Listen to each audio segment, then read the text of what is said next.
Hey, it's KrepsyK. And as promised, I said I would make you a bonus cooking with KrepsyK today. And this is going to be super easy. And, well, it's a real popular dish around the house. This particular Bear Creek Creamy Chicken Large Shells mix is a star player in the household. I mean, we have lots of this. Hold on, let me get that out of the way. Yeah, see that? Yeah. We make this quite a bit, actually. It's quick and easy, but specifically with the potential stay-in-your-house orders that are coming. I'm trying to watch my language. With the potential upcoming stay-in-your-house orders, all of this can be purchased prior to that thing that could or could not happen, may or may not happen. And it'll kind of feel like a normal meal. You know, you'll be using frozen goods, canned goods, bagged goods, non-perishables, things like that. So because of the store, you know, the possibility to store this for a long time, we don't know what's going to happen. This could be a nice little one-off meal that you can make with your family and just kind of make things kind of feel like normal, even though you're stuck inside. So I'm going to make a double batch here. And because I'm going to make a double batch, I'm going to modify the amount of water needed. I'm going to actually, instead of 4 cups of water and 4 cups of water, I'm going to have a total of 7 cups of water instead of 8. It really does help. A lot of that's supposed to be boiled away anyway, but the way it cooks, it's not going to be boiled away. So what we're going to do is we're going to take 2 packages of Bear Creek Creamy Chicken Pasta, because this is like the #1 favorite for me. 2 cans of canned chicken, rinsed, drained, and it's going to be 4 cups, 2 cups for each package of organic mixed vegetables. You can use any mixed vegetables, but these are what I use for my soup. These are what I use for like all kinds of things, because this is just, it's real versatile. You can do all kinds of stuff with it. So I'm going to go ahead and get all this stuff on the stove and in the thing. It's really simple. This is going to be a very quick bonus video for you guys. We've got our 7 cups of water on the stove, ready to have stuff added in here. Now it says on the package to add to boiling water, but I wanted to get the very, very rinsed chicken pieces. I rinse all the canned water off of the chicken, because I think canned chicken, like the flavor in it, like you can tell that it's from a can. It's not so much if you've rinsed it several times. So when this is all said and done, you won't be able to know that this is canned chicken. So just make sure you rinse the stuff pretty good. And about the time I get this added, it should be ready to add the pasta. It should be nice and boiling. So you just follow the directions on the package, essentially here. And get these moved out of the way. And of course, we've got to add, this might actually bring the temperature down a little bit. We got to add our 2 cups of vegetables per package, and I believe this is why I took the other half cup out. So instead of 8 cups, you know, it could have went down to 7.5 cups to take away the boiling aspect. If you understand, like boiling off water, the amount of water that boils off when you make a dish. I took another half off because vegetables will sweat. So frozen vegetables will go ahead and sweat some water back into the dish. So that's why I ended up going down to 7 cups instead of 7.5 cups. Like I said, if you want to know about that, just look up boiling off water.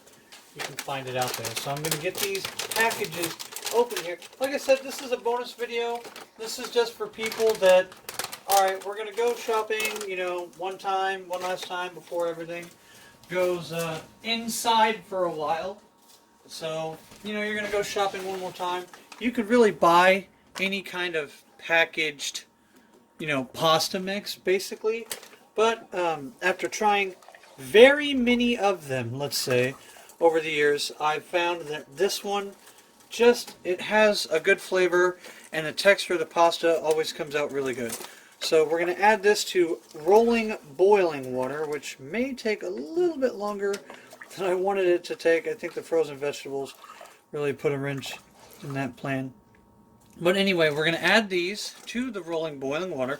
And like I said, as per the package directions right there, the only modification that I did was remove a whole cup of water from the total doubling of the recipe here. So it just says, whisk pasta mixture back into the pot, bring back to rolling boil, and then cook for 12 to 15 minutes.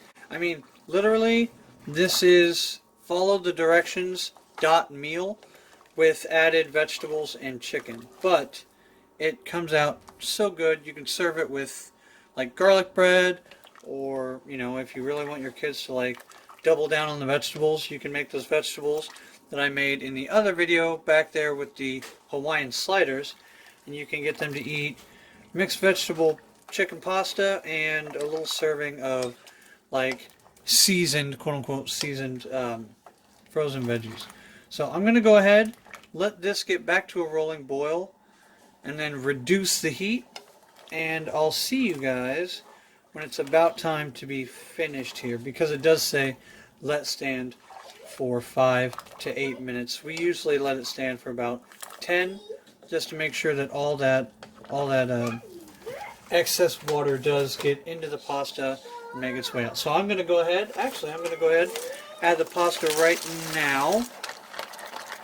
There's one package, put that in there. And here is the second package. And I always use this pot because it's the perfect size pot to make a double portion of this dish. So get all this in there, get all that mixed together, and when it gets done, it's going to look great and taste great. So I'll see you guys when it's right down to the point where it's going to let stand, so I can show you the texture of what it's supposed to look like when it's about to be in the let stand portion of the cook. So I'll see you guys after a little while. And we have been simmering for about 15 minutes, and while it was simmering, I went through and I was breaking up all the large chicken pieces. Kind of gives you something to do, because you should be stirring this fairly frequently during the simmer. So yeah, it simmers for about 12 to 15 minutes, and in the meantime I kind of break up the great big chicken pieces, just because I don't want some people getting some chicken and some people not getting some chicken. So I break it up into like little slivers, I guess. I don't know what else you would call it. So everybody gets a little bit of chicken in the pasta. These little pieces like that, they can stay, nice little treasure nuggets, basically. So this is going to be your texture until it's done resting.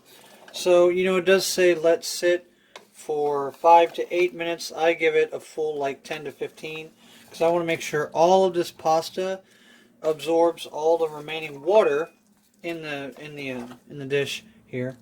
So this is kind of your texture. I know it doesn't look the best right now, but when it's done and you stir it and you start folding it over, you'll see that these pasta pieces have grown a little bit. A lot of this water has gotten absorbed, and it didn't cook so long that the vegetables turned to mush. So all these vegetables are still very much intact, and they're not squishy and gross.